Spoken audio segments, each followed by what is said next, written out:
Good morning students. Siddhi Hindi Vidyalaya के इस online classes में आपका फिर से एक बार हार्दिक स्वागत है। अब यहाँ पे बच्चों हमारा ये जो काव्य है आत्म परिचय, जो हरिवंश राय बच्चन जी द्वारा रचित था, उसमें दो काव्य थे जो हरिवंश राय बच्चन ने लिखे थे। इसके लिए एक साथ में ही दिए गए थे। पहला था आत्म परिचय, जिसमें उन्होंने सांसारिक जीवन के व्यथाओं के बारे में बताया, लेकिन फिर भी हमें अपने जीवन में खुश रहना चाहिए, इसके बारे में था।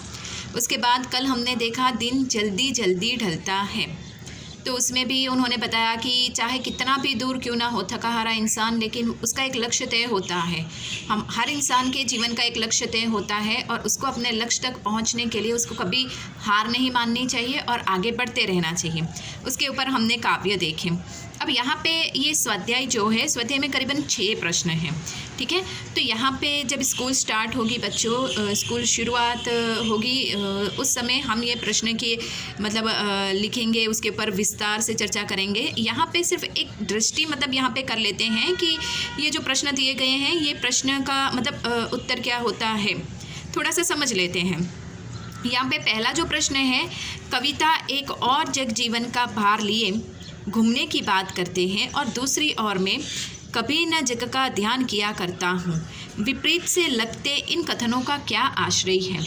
अब यहाँ पे ये दोनों अलग अलग हैं। कौन कौन से कि जग जीवन का भार लिए घूमना, ये एक शब्द, और कभी न जग का ध्यान किया फिरता हूँ, ये कवि ने ये जो शब्द कहे हैं ये दोनों विपरीत है। क्यों? क्योंकि एक में कवि पहला जो है जग जीवन का भार लिए घूमने की बात, उसमें कवि क्या कहते हैं कि ये जो जीवन होता है वो सुख दुख एक सिक्के के दो पहलुओं के समान है। जीवन में सुख दुख लाभ हानि आदि सब कुछ होता है, लेकिन वो हमें सहना पड़ता है, फिर भी हमें जीवन की यात्रा करनी पड़ती है। ऐसा तो इन सब चीज़ों को अपने साथ लेकर चलना है, ना कि जैसे कि सुख आ जाए तो दुख को भूल जाना है। ऐसा क्योंकि ज़िंदगी में ऐसा कुछ होता है, कभी कभी ऐसे कुछ ज़्यादातर लोग होते हैं कि जो दुख मिलता बहुत ज़्यादा सुख आता है तो वो क्या दुख वाले जीवन को भूल जाते हैं, अपने अतीत को भूल जाते हैं। उसी प्रकार से यहाँ पे हरिवंश राय बच्चन कहते हैं कि मैं इस संसार में जो सुख दुख लाभ हानि है उसको सहता रहता हूँ, उसको भूलता नहीं हूँ। और दूसरी जो पंक्ति है, मैं कभी न जग का ध्यान किया फिरता हूँ।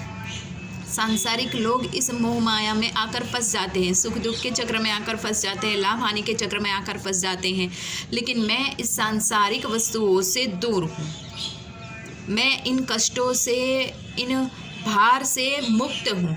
अर्थात मैं सांसारिक जिम्मेदारियों के साथ भार रूप होते हुए भी उसकी अपेक्षा करके आगे बढ़ता हूँ। क्योंकि ये सुख दुख तो आते रहेंगे, दुख आएगा तो रोकर बैठे रहेंगे तो कैसे चलेगा, जीवन में आगे बढ़ना है। इसके लिए उन्होंने कहा है कि एक वस्तु ऐसी है जग जीवन का भार, सुख दुख साथ में लेकर चलना है, उसका बोझ जो भी हो उसको सहना है, उसमें से दुख में से बाहर निकलना है। और दूसरे में उन्होंने कहा न जग का ध्यान किया फिरता हूँ, मैं जग की और कभी ध्यान नहीं देता, संसार क्या करता है किस तरह से चलता है मुझे उसकी परवाह नहीं है। क्यों? क्योंकि मेरा अलग जीवन है, मेरे लाभ हानि सुख दुख जो भी कष्ट है पीड़ा है वो सब अलग है, जिसको मुझे खुद ही भोगना है।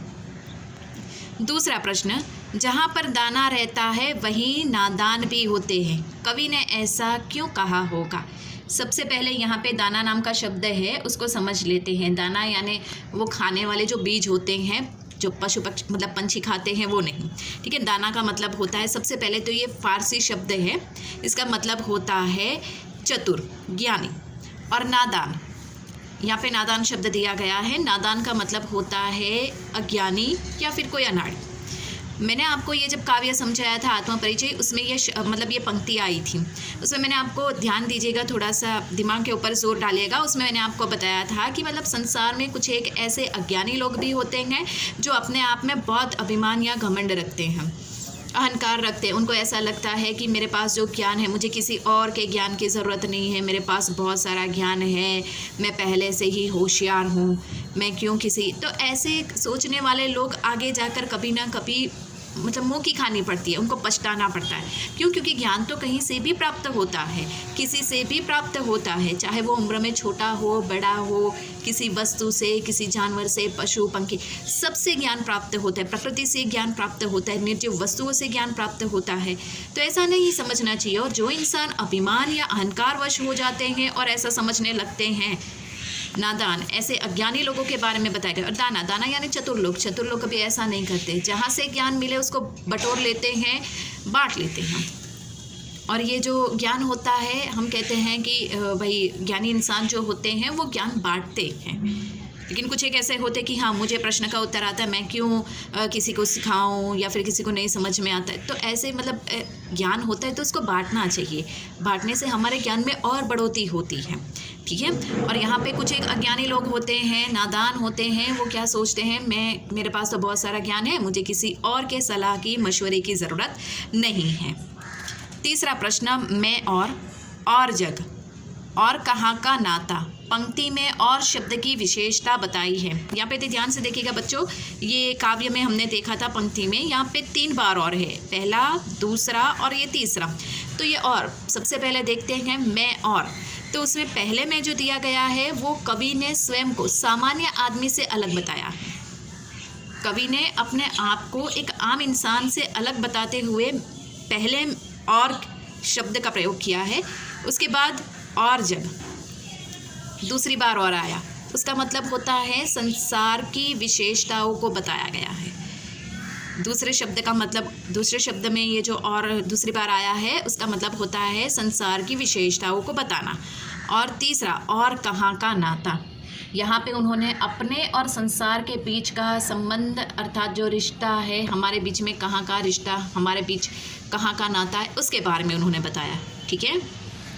उसके बाद शीतल वाणी में आग के होने का क्या अभिप्राय है। यहाँ पे शीतल वाणी में आग में विरोधाभास होने से विरोधाभास अलंकार है। ठीक है। ये अलंकार हम सीखेंगे। आपको याद होगा 10वीं में भी पढ़े थे हमने अलंकार, उपमा अलंकार, यमक अलंकार, अनुप्रास अलंकार। ठीक है। तो यहाँ पे विरोधाभास, क्यों विरोधाभास? शीतलता और आग, शीतल यानी ठंडा, आग यानी गर्म। तो इस पंक्ति में विरोधाभास होता है। क्यों? क्योंकि यहाँ पे वाणी मैंने उस दिन आपको बताया है ना, जिह्वा में हड्डी नहीं होती है, जिस प्रकार से मोड़ेंगे वैसे मुड़ती है। अगर वो सही तरीके से मुड़ी तो हमारी प्रशंसा होती है, लोग हमें मानते हैं, हमारा इज्जत सम्मान बढ़ता है। लेकिन वो गलत तरीके से मुड़ जाती है तो हमें 2 बातें सुननी पड़ती है, अर्थात कभी मुंह की खानी पड़ती है। तो बिल्कुल उसी प्रकार से यहाँ पे वो कहते हैं कि जो वाणी होती है, वाणी में विनम्रता होती है, शीतलता होती है, लेकिन कभी कभी उस वाणी के शब्द आग उगलने का कार्य करते हैं। उसके बाद बच्चे किस बात की आशा में नीडों से झांक रहे हैं। ये दिन जल्दी जल्दी ढलता है, काव्य में से लिया गया है। उसमें यहाँ पे पंछी के भी ये जो बच्चे होते हैं, ये पंछी के बच्चे, तो ये पंछी के बच्चे जो होते हैं किस प्रकार से एक उम्मीद, अपने नीडों यानी घोंसले में बैठे बैठे वो एक उम्मीद लगाए बैठे हुए हैं कि कब उनकी माँ आएगी और उनको खाना देगी। वो उस जगह से झांक रहे हैं, अपनी माँ को ढूंढ रहे हैं। ठीक है। तो यहाँ पे हमारा भी, यहाँ पे इन पंछियों के साथ साथ यहाँ पे हमें बताया गया है कि इंसान के जीवन में भी ऐसा ही होता है। ये पक्षी का उदाहरण यहाँ पे दिया गया कि पक्षी दिन भर स्वयं और अपने बच्चों के भोजन की तलाश में भटकते रहते हैं और शाम तक होते ही वो पंछी अपने घर तक पहुँचने का प्रयास करते हैं। क्यों? क्योंकि उनके जो बच्चे होते हैं वो ये नीडों में बैठे बैठे अपने माँ का पहले से ही प्रतीक्षा वो कर रहे होते हैं। अब अंतिम प्रश्न, दिन जल्दी जल्दी ढलता है कि आवृत्ति से कवि की किस विशेषता का पता चलता है। ठीक है। तो कवि ने यहाँ पे हमें बहुत अच्छी बात बताई है। ये विशेषता उनकी प्रकट होती है कि लक्ष्य की ओर बढ़ने वाले मनुष्य को समय बीतने का पता नहीं चलता। अर्थात यहाँ पे हमारा जो लक्ष्य है वो लक्ष्य तक हम लक्ष्य बहुत नज़दीक है, लेकिन कभी कभी हम हार जाते हैं, ऐसा होता है। क्यों? क्योंकि या तो हमने बहुत ही जल्दबाजी कर दी है, या तो हमने बहुत ही उसमें जल्दी से पहुंचने के लिए हमने या तो कुछ यहाँ पे अपना कोई दिमाग इस्तेमाल किया है, या फिर किसी और थक गए हैं, हार गए हैं, हमने हार मान ली, घुटने टेक दी, ऐसा कुछ होता है।